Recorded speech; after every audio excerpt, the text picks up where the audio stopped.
चला तर आज आपण मस्त कोरिअँडर करी राईस करू। नाव खूप अवघड आहे पण बनवायला इतका सोपा आहे हा करी राईस। अगदी सोप्या पद्धतीने सांगते। सगळ्यात अगोदर पालक घ्यायचा, तो थोडा बॉईल करून घ्यायचा। त्यानंतर थोडी कोथिंबीर घ्यायची आणि 8-10 लसणाच्या पाकळ्या घ्यायच्या। याची मस्त एक छान प्युरी करून घ्यायची। पहिले बारीक करायचं, जर पेस्ट बारीक नाही झाली तर 1-2 घोट पाणी घालायचं आणि नंतर बारीक करायचं। अशी पालकची मस्त पेस्ट तयार करून घ्यायची। काय होतं ना, रोज रोज वरण भात खाऊन खूप कंटाळा येतो। भातावर काहीतरी वेगळं खावं असं सगळ्यांना वाटतं। त्यामुळे आपण आज हे नक्की ट्राय करू। तुम्ही पण करा बघा, खूप छान लागतं आणि कधीतरी वेगळं खायला मज्जा पण येते। अशी ही प्युरी तयार करून घेतल्यानंतर कढईमध्ये तेल घालायचं। तुम्ही बटर घातलं तरी चालेल। त्यानंतर त्यात चिरलेला कांदा घालायचा। कांदा उभा चिरून घ्यायचा। सिमला मिरचीसुद्धा उभी चिरायची, तीसुद्धा घालायची। व्यवस्थित परतून घ्यायचं। त्यानंतर थोडे मक्याचे दाणे आणि गाजराचे थोडे तुकडे असे बॉईल करून घ्यायचे।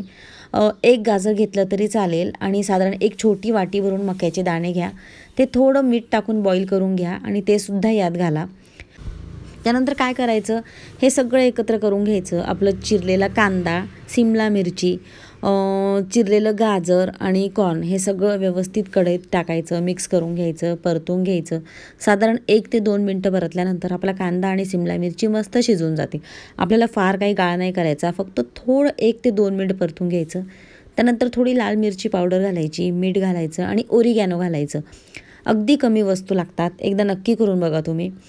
त्यानंतर हे सगळं परतून झाल्यानंतर 1 ते 2 मिनिट तसंच राहू द्यायचं आणि नंतर त्यात तुम्हाला आवडत असेल तर मॅगी मसाला घातला तरी चालेल, छान लागते टेस्ट। माझ्याकडे नव्हता म्हणून मी नाही घातला। ओरिगॅनो, लाल मिरची पावडर आणि मीठ घालून व्यवस्थित परतून घ्यायचं। परतून झाल्यानंतर आपण जी पालकची पेस्ट तयार करून घेतली होती, ती पालकची पेस्ट पण यात घालायची। 1 ते 2 मिनिट उकळू द्यायचं आणि नंतर चीज क्यूब घालायची। चीज ऑप्शनल आहे, चीज नसले तर बटर घातले तरी चालेल। त्यानंतर बटर घातल्यानंतर 1 ते 2 मिनिट फक्त गरम होऊ द्या आणि लगेच राईसवर खायला घ्या। खूप मस्त लागतं। मी त्याबरोबर पनीरसुद्धा केले, फार काही नाही केले। पनीरची एक मोठी क्यूब घेतली आणि तिला थोडं मॅगी मसाला टाकून मॅरिनेट करून घेतलं आणि तव्यावर शॅलो फ्राय केलं, मस्त लागतं। तुम्ही पनीर नाही टाकले तरी चालेल। असा राईस आणि त्याबरोबर अशी करी खूप छान मज्जा येते जेवायला, एकदा नक्की ट्राय करा। आणि माझ्या अशाच छान छोट्या छोट्या रेसिपीज बघण्यासाठी माझे यूट्यूब चॅनल नक्की सबस्क्राईब करा। इंस्टाग्रामला सुद्धा अनिता इंदोरकर किचन अकाउंट आहे, ते सुद्धा एकदम आठवणीने फॉलो करा।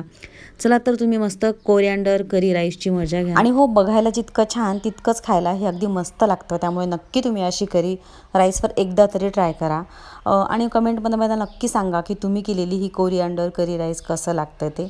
नक्की भेटू आपण अशाच नव्या छान रेसिपीज घेऊन। तोपर्यंत बाय बाय।